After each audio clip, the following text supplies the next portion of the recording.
दोस्तों, आज हम उन कंपनीज के बारे में बात करेंगे जिसमें आपको जबरदस्त रिटर्न्स मिल सकता है अगले कुछ महीनों में ही। तो पहला कंपनी का अगर फाइनेंशियल्स का बात करें, जिसका ओपीएम यानी operating profit margin has been around 18% over the last few years, और उसका सीएफओ यानी cash flow from operations has been positive, और केपेक्स यानी कैपिटल एक्सपेंडिचर करने के बाद इसका एफसीएफ यानी free cash flow has also been positive, signs of a good company. Debt equity ratio का बात करें तो इससे डेट फ्री कंपनी, और इसका डिस्ट्रीब्यूबल डेज इज अराउंड 7 मंथ्स, और इसका आरओई और आरओसीई यानी रिटर्न ऑन इक्विटी और रिटर्न ऑन कैपिटल एम्प्लॉयड के बारे में बात करके फायदा नहीं है, because both have fluctuated over the years. This company is a telecom equipment manufacturer of optical and data networking products used in cellular backhaul, high speed broadband and backbone network of telecom service providers for transportation of data and voice over optical fibers। इसके products defence communication networks और utility companies में भी use होता है। इसके customers 75 countries में spread है, और ये कंपनी गिना जाता है in the top 10 vendors in the world wide optical aggregation market. और अगर इसका प्रोडक्ट पोर्टफोलियो का बात करें तो it targets access networks, metro networks और लॉन्ग हॉल नेटवर्क्स। इसका जो हार्डवेयर भी है वो मॉड्यूलर है, जिससे क्या है कि जो न्यू हार्डवेयर है उसको रिमोटली अपग्रेड कर देता है with new capabilities and features. इससे क्या है, ये कंपनी कस्टमर्स को pay as you grow model के बेसिस के ऊपर चार्ज कर पाती है। It also enables the company to reuse an existing hardware design and reprogram it with upgrades. Company का खुद का in house research and development department है, जिससे कंपनी बना पाई है फंटास्टिक प्रोडक्ट जैसे 40 career grade equipment, 300 plus high speed printed circuit boards and over 250 silicon based intellectual properties। और इस कंपनी को लो कॉस्ट वर्कफोर्स का भी एडवांटेज मिलता है being in India compare to the other countries, जिस कारण से इसका research and development productivity is actually 4 times than its competitors. Company asset light business model को फॉलो करती है, इसलिए इसको कैपिटल एक्सपेंडिचर का खास जरूरत नहीं पड़ता है। इनफैक्ट ओवर द इयर्स काफी कम कैपिटल एक्सपेंडिचर की है कंपनी, और इसके पीछे सबसे बड़ा कारण ये है that the company outsources manufacturing to a diverse set of electronic contract manufacturers which enables an easier scale up through the need of only incremental investments। Since company का ट्रैक रिकॉर्ड अच्छा रहा है,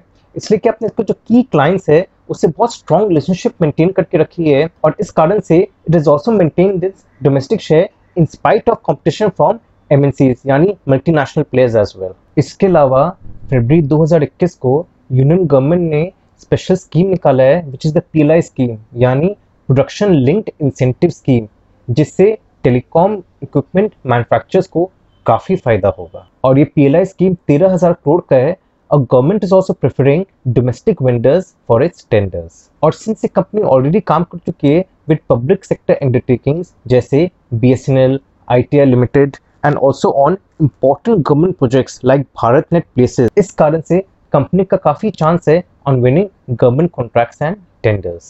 कंपनी का काफी focus रहा है इन growing this international business, और पिछले साल इसका इंटरनेशनल बिजनेस से रेवेन्यूज जो रहा है उसमें बढ़ोतरी रहा है बाय 63%। इनफैक्ट इंटरनेशनल बिजनेस से जो रेवेन्यूज आया है that is 40% of the total revenues compare to 33% which was last year. और इंटरनेशनल बुकिंग्स का बात करें तो 103% ईयर ऑन ईयर ग्रोथ रहा है। In fact it also saw a healthy order inflow specially from Africa and south east Asia. और business से जिससे अच्छा खासा ड्यूज इसका बाकी है, वहां से अराउंड 62 करोड़ पिछले साल कंपनी ने रिकवर किया है, और ये 1 अप्रैल 2021 से भी और 12-13 करोड़ और कवर हुआ है, तो टोटल मिला के अभी केवल 122 करोड़ और बाकी बिजनेस से लेना। और वहां भी एक्चुअली अगर अपने रिटेंशन मनी देखे 70 करोड़ का, तो हिसाब से अनदर 52 करोड़ ही बाकी बिजनेस से लेना, which is actually around 85% of the project cost actually business से लिया जा चुका है, अनदर 15% ही बाकी बिजनेस से लेना। तो काफी हद तक बिजनेस को जो ड्यूज बहुत लंबा चौड़ा जो था वो काफी कम हो गया, and it's only 15% another which is recoverable from BSNL। एक और रेवोल्यूशन आया है कि both private and public telecom companies can only buy telecom equipment which is basically classified as trusted source, and ये इफेक्टिव होगा फ्रॉम 15 जून 2021 ऑनवर्ड्स। अब काफी countries blacklist कर रखी है telecom equipments from other countries, पर इंडिया इस type का अप्रोच नहीं लेगी। इंडिया का अप्रोच थोड़ा डिफरेंट है। इंडिया क्या करिए, it is basically whitelisting specific equipments from specific countries, which is going to be more stringent actually than the countries who have blacklisted telecom equipment. देखिए international business तो company को अच्छा मिल रहा है, specially from countries like Africa and Europe. हाँ, US में अभी भी थोड़ा समय लगेगा फुटफॉल जमाने में, पर डोमेस्टिक फ्रंट में भी कंपनी के पास काफी पोटेंशियल है, क्योंकि भारत में प्रोजेक्ट के हिसाब से गवर्नमेंट का प्लान है to connect villages from 2 lakhs to 6,50,000 villages. तो इमेजिन आप कर सकते कितना पोटेंशियल है। इसके अलावा बीएसएनएल का भी प्लान है to build 4G network. In fact, it's going to have a wireless element to it, which is a 4G base station, and there will be an optical backhaul, and those all segments are the ones which the company is actually closely watching. अब यहाँ मुझे एक बात समझ में आता है, पहले से बीएसएनएल कितने सारे रिसीवेबल दिस और काफी समय लगा बीएसएनएल से एक्चुअली रिसीवेबल्स पूरा कंप्लीट होने में, अभी भी 15% ऑफ द प्रोजेक्ट कोस्ट बाकी है, और यहाँ वापस वो सोच रहे हैं कि बीएसएनएल से नए कॉन्ट्रैक्ट्स लेने का। अब क्या पता वापस बीएसएनएल काफी समय बाद इसको ड्यूज पे करे, ऐसे कंपनी को काफी नुकसान हुआ था पहले बीएसएनएल से। तो why is it planning to even target BSNL? Why is it even trying to get a contract from BSNL when it has already burnt its fingers by transacting with BSNL earlier? तो मेरा तो ये मानना है कि company को focus करना चाहिए on getting more international business, which the company is doing, and that is the right way to move forward instead of focusing on the domestic front, especially जो गवर्नमेंट के कॉन्ट्रैक्ट्स। अब पहले भी आपने देखे हैं कि कंपनी को गवर्नमेंट के कॉन्ट्रैक्ट से काफी समय लगा पैसा अदाई करने में। हाँ, ये जरूर है कि गवर्नमेंट कॉन्ट्रैक्ट्स काफी ह्यूज फिगर कॉन्ट्रैक्ट्स होते हैं और कंपनी को बड़े बड़े कॉन्ट्रैक्ट्स मिल सकते हैं थ्रू द गवर्नमेंट टेंडर्स, पर यहाँ अगेन वही प्रॉब्लम है पेमेंट का। अब अभी तो क्या इसका वर्किंग कैपिटल काफी कंट्रोल में आ गया, पर अगेन अगर कोई गवर्नमेंट कॉन्ट्रैक्ट कंपनी लेती है और अगेन उसके रिसीवेबल डेज काफी स्ट्रेच हो जाते हैं, तो इसका वर्किंग कैपिटल भी स्ट्रेच हो जाएगा अगेन, एंड फिर again company might face severe shortage of cash. तो दोस्तों कंपनी का नाम है तेजस नेटवर्क्स लिमिटेड। रिस्क का बात करें तो सबसे बड़ा रिस्क तो कंपनी फेस करती है that it faces stiff competition from global telecom equipment players जैसे Nokia, Huawei, Samsung, Ericsson, Ciena, Juniper और Arista, who have an advantage of possessing a diversified product offering and economies of scale.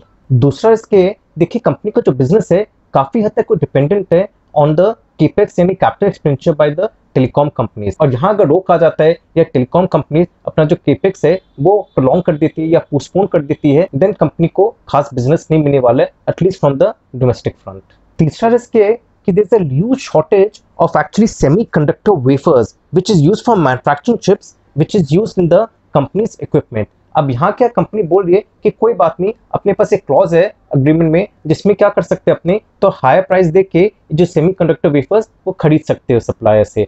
पर problem यहाँ क्या होता है, whether it will be able to transfer that price increase to the end consumers। अब क्या अगर वो ट्रांसफर नहीं कर पाए तब इसके मार्जिन काफी हद तक हिट होगा, इसलिए कंपनी भी सोच रही है कि करना चाहिए कि नहीं। पर जो सीवियर शॉर्टेज दिख रहा है अगर ऐसा कंटिन्यू रहा तब कंपनी को बिजनेस ही नहीं मिलेगा क्योंकि कंपनी बना ही नहीं पाएगी। इसलिए मे भी कंपनी थोड़ा थोड़ा हद तक कंपनी का प्लान है कि वो हायर प्राइस देके बेसिकली द सेमीकंडक्टर्स प्रोक्योर करेगी and will try to pass a certain percentage of the increase of cost of the raw material to its end consumers. आगे बढ़ने के पहले ये बता दूं कि अगर आप मेरा मॉडल पोर्टफोलियो ऑफ 25 स्टॉक के बारे में जानना चाहते हैं तो एनुअल सब्सक्रिप्शन चार्ज है 15,000 यानी 15,000, और एक और पैकेज है basically subscription package of 10,000 rupees जहां मैं 15 स्टॉक्स के नेम आपके साथ शेयर करूंगा। बाकी डिटेल्स के लिए आप नीचे डिस्प्लेड मेरे ईमेल एड्रेस या फोन नंबर पे कॉल कर सकते हैं। अगले कंपनी की तरफ बढ़ते हैं और इसका फाइनेंशियल्स का बात करें तो इसका ओपीएम यानी operating profit margin has been around 14 to 15% over the last couple of years. और वहीं अगर अपने इसका सीएफओ यानी कैश फ्लो फ्रॉम ऑपरेशंस का बात करें तो दैट इज पॉजिटिव, और केपेक्स यानी कैपिटल एक्सपेंडिचर करने के बाद इसका एफसीएफ यानी free cash flow has also been positive. अब वैसे देखा जाए तो अपने देखेंगे कि जैसे इसका फ्री कैश फ्लो नेगेटिव दिखेगा ऐसे अकाउंट्स में देखेंगे, इसका बैलेंस शीट में देखेंगे, उसके पीछे कारण ये है कि देखिए कैपिटल एक्सपेंडिचर में तो कम पैसा गया पर ज्यादा पैसा क्या इसके इन्वेस्टमेंट्स में गया, और इन्वेस्टमेंट्स कहाँ गए basically in the mutual funds, और वो भी जनरली जो म्यूचुअल फंड्स में भी जो एसेट्स है those are kind of liquid mutual funds. Debt equity ratio का बात करें तो इससे डेट फ्री कंपनी और रिसीवेबल डेज करीबन 2 महीने का है। ROE यानी return on equity has been around 16% on an average, और ROCE यानी return on capital employed has been around 20%। ये कंपनी लीडिंग प्लेयर है in domestic crop protection sector में and it manufactures pesticides, herbicides, fungicides at various factories in 4 locations. Company का total revenues में से 67% domestic market से आता है और बाकी 33% बाहर से। The company has also entered into contract manufacturing by partnering with reputed players in developing new products and services. Company end-to-end solutions provide करती है in agriculture input chain, and it has also entered into related sectors such as seeds, plant growth nutrients, organic compost, helping it to diversify the revenue base. Company अपना brand को strengthen करने का कोशिश करिए by regularly launching new products. In fact, crop का productivity को बढ़ाने के लिए company always provides agriculture solutions to its farmers.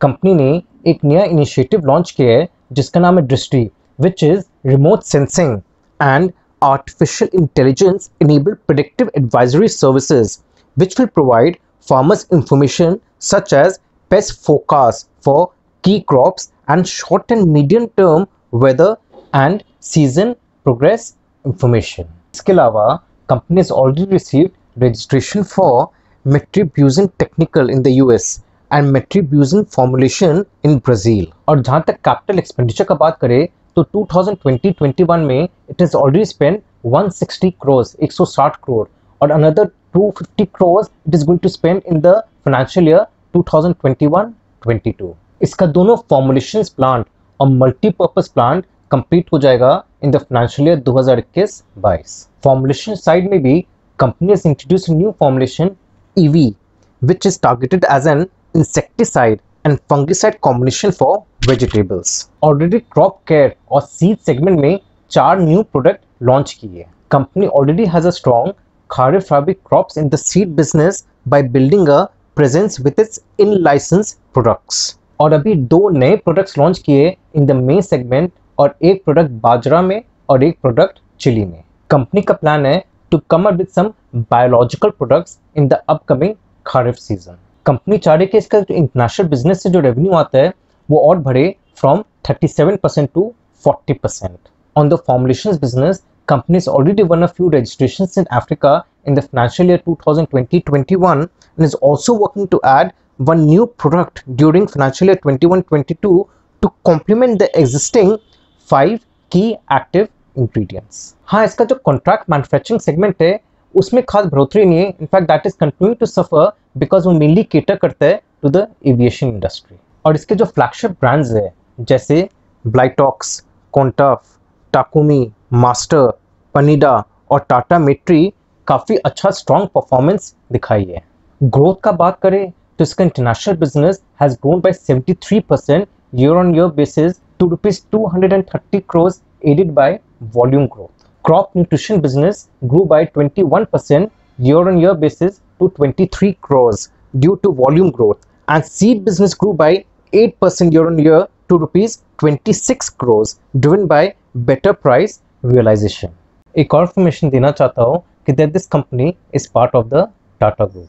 तो दोस्तों कंपनी का नाम है रैलीज इंडिया लिमिटेड.